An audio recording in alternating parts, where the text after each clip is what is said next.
Right. దేశవ్యాప్తంగా అంగన్వాడీలకు కలెక్టరేట్లకు కలెక్టరేట్లకు పిలుపునిచ్చిన నేపథ్యంలో ఆంధ్రప్రదేశ్లో ఉద్రిక్త వాతావరణం నెలకొంది. గుంటూరు కలెక్టరేట్ వద్ద తీవ్ర ఉద్రిక్తత కనిపిస్తోంది. పెద్ద ఎత్తున ఆందోళనకు దిగారు అంగన్వాడీలు. కలెక్టరేట్లోకి దూసుకెళ్లేందుకు ప్రయత్నించిన అంగన్వాడీలను పోలీసులు అడ్డుకుంటున్నారు. దీంతో అంగన్వాడీలకు పోలీసులకు మధ్య తీవ్ర వాగ్వాదం జరిగింది. పోలీసుల దౌర్జన్యాన్ని నిరసిస్తూ కలెక్టరేట్ ఎదుట బైఠాయించారు. న్యాయమైన డిమాండ్లు పరిష్కరించాలని నినాదాలు చేస్తున్నారు.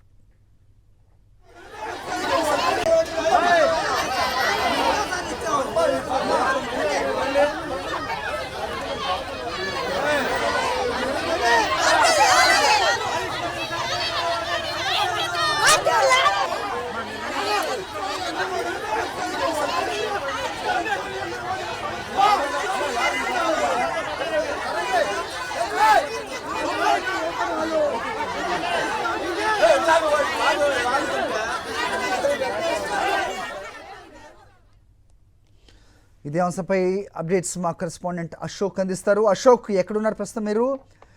గుంటూరులో ప్రస్తుతం అంగన్వాడీల ఆందోళన కొనసాగుతున్నట్టు తెలుస్తోంది. వాళ్ళ న్యాయపరమైన కోరికలు తీర్చడానికి ఏంటి అభ్యంతరం? ఎందుకు పోలీసులతో అణిచివేసే ప్రయత్నం చేస్తున్నారు? ఏం జరుగుతోంది అక్కడ? అప్డేట్ చెప్పండి. గుంటూరు కలెక్టరేట్ వద్ద ఉద్రిక్త పరిస్థితి నెలకొంది. అంగన్వాడీలు తమ సమస్యలు పరిష్కరించాలంటూ కలెక్టర్కు వినతి పత్రం అందించడానికి లోపలికి వెళ్లడానికి ప్రయత్నించారు. పోలీసులు మాత్రం గేట్లు, ఏదైతే కలెక్టరేట్ గేట్లు ఉన్నాయో వాటిని మూసేయడం జరిగింది. దీంతో తోపులాట జరిగింది. పూర్తిగా పోలీసుల వైఖరిని నిరసిస్తూ అంగన్వాడీలు ఇక్కడ కలెక్టరేట్ ముందు బైఠాయించి ధర్నా చేస్తున్నారు, నిరసన కూడా తెలుపుతున్నారు. మనతో సంఘం నేతలు ఉన్నారు. ఏంటి, ఎలా చూస్తారు పోలీసుల వర్షంలో? ఈ రోజు పోలీసులు మిమ్మల్ని అందరూ నెట్టేశారంటే లోపల కలెక్టర్ గారు లేరు, ఎవరు లేరు, మీరు ఎవరికి ఇస్తారంటే రిప్రజెంట్ కాదు, మా బాధలు వినిపించడానికి మేము కలెక్టర్ గారు వచ్చిందాక ఉంటామని చెప్పి మేము లోపలికి వెళ్ళడానికి ప్రయత్నం చేశామండి. కానీ పోలీసులు మమ్మల్ని వెనక్కి నెట్టేయడానికి ప్రయత్నం చేశారు. కానీ గట్టిగా మేము ప్రతిఘటించి వెళ్ళాము లోపలికి.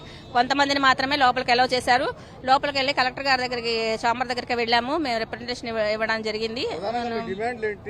ప్రధానంగా మాది కనీస వేతనాలు 26,000 ఇవ్వాలనేది ప్రధానమైన డిమాండ్. అలాగే హెల్పర్లకు ప్రమోషన్ విషయంలో 5 సంవత్సరాలు సీనియారిటీ అనేది రద్దు చేయాలనేది, అలాగే పెన్షన్, ఈఎస్ఐ అలాంటి సౌకర్యాలు కల్పించాలనేది, అలాగే గ్రాడ్యుటీ ఇస్తున్నాము అన్నారు కానీ అది ఒక క్లారిటీ లేకుండా ఉంది. 1972 యాక్ట్ ప్రకారం గ్రాడ్యుటీ అమలు చేయాలనేది మా డిమాండ్, ప్రధానమైన డిమాండ్ అండి.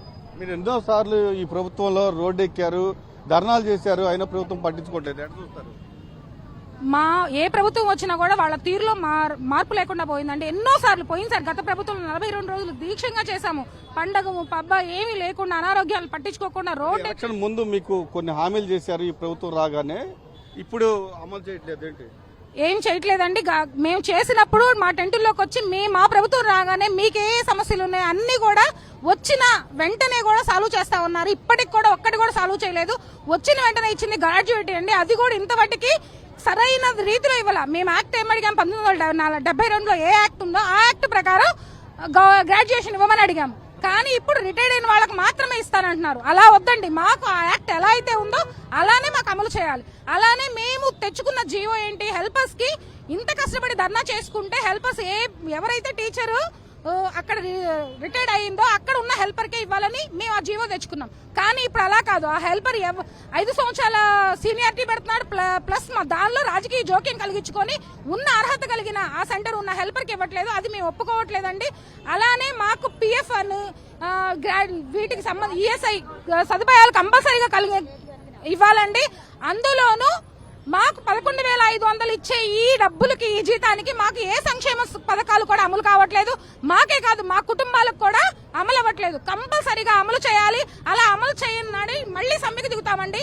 అదే నిరాహార దీక్ష చేస్తాం కూడా. నాయకులు ఉన్నారు. ఈ రోజు పోలీసులు ఎలా వ్యవహరించారు, ఏం చెప్తారు? పోలీసులు అత్యుత్సాహంతో ప్రవర్తించారు. ప్రభుత్వం మరి ఏ ఆదేశాలు ఇచ్చిందో తెలియదు. మేము అడుగుతుంది న్యాయమైన డిమాండ్స్. గత నెల రోజుల నుంచే కలెక్టరేట్ లో ముట్టడి జరుగుతుంది. ఆల్ ఇండియా డిమాండ్స్ చేయడం సందర్భంగా మేము చేస్తామని చెప్పాం. మేము అడుగుతుంది గొంతెమ్మ కోరికలు కాదు. మేము ఆందోళన చేసినప్పుడు 42 రోజులు సమ్మె జరిగినప్పుడు ఈ ప్రభుత్వ నాయకులే వచ్చి మీరు చేస్తుంది న్యాయమైంది, మీరు అన్ని సమస్యలు పరిష్కరిస్తామని ఆ రోజు చెప్పారు. కానీ అధికారంలోకి వచ్చి 2 సంవత్సరాలైనా ఇప్పటికి ఒక్క సమస్య కూడా పరిష్కారం కాలేదు. కాబట్టి అడుగుతుంది అంగన్వాడీలు ప్రధానమైనవి డిమాండ్స్ వేతనాలు పెంచాలని. ఈ రోజు ధరలు విపరీతంగా పెరుగుతున్నాయి కాబట్టి ధరలు పెరుగుతున్న దానికి అనుగుణంగా వేతనాలు పెంచాలని. రెండోది, దుర్మార్గంగా మీరు ప్రభుత్వ ఉద్యోగులు అని చెప్పేసి ప్రచారం చేస్తున్నారు. మీరు ప్రభుత్వ ఉద్యోగులు అయితే పీఆర్సీ ప్రకారం 21,000 వేతనం ఇవ్వండి. అలా ఇవ్వకుండా మాటల్లో వాళ్ళు మేము ప్రభుత్వ ఉద్యోగులు కానీ చేతల్లో మాత్రం వీళ్ళు బానిసలుగా పనిచేయిస్తామంటే మాత్రం సరైనది కాదు. వీళ్ళు కనీసం ప్రభుత్వం సంక్షేమ పథకాలకు కూడా అర్హత లేదు కాబట్టి వీళ్ళకి తల్లికి వందనం అదే పెన్షన్లకి ఇళ్ల స్థలాలకు కూడా అర్హత లేని పరిస్థితి ఉంది. కాబట్టి అంగన్వాడీలు చేసిన తప్పేంటని చెప్పేసి మేము అడుగుతున్నాం. కాబట్టి రాష్ట్ర ప్రభుత్వానికి చిత్తశుద్ధి ఉంటే తక్షణమే వాళ్ళ ప్రభుత్వ ఉద్యోగులుగా గుర్తించి 21 వేతనం ఇవ్వాలి. లేదా స్కీమ్ వర్కర్లుగా ఉంటే ప్రభుత్వ విధానం ప్రకారం 26,000 వేతనం ఇవ్వాలని చెప్పేసి మేము ప్రధానంగా కోరుతున్నాం. ఇంకోటి ప్రధానమైంది, ఈరోజు పొన్నూరు నియోజకవర్గంలో సీనియర్ ఎమ్మెల్యేగా పనిచేస్తున్నాడు.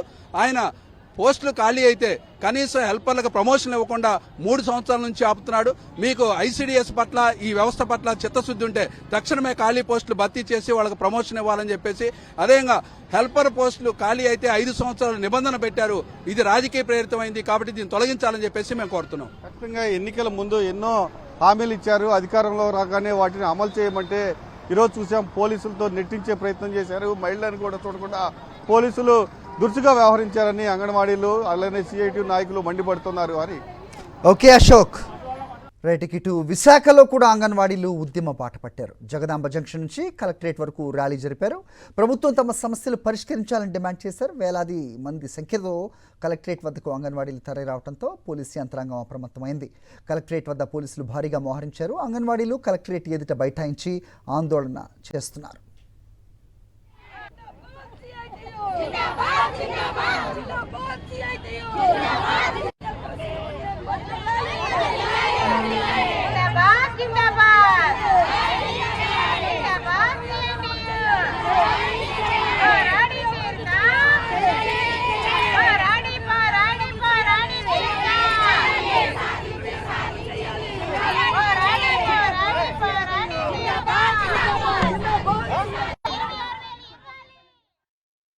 మరిన్ని అప్డేట్స్ కోసం ఛానల్ ను సబ్స్క్రైబ్ చేయండి. నోటిఫికేషన్స్ కోసం బెల్ ఐకాన్ పై క్లిక్ చేయండి.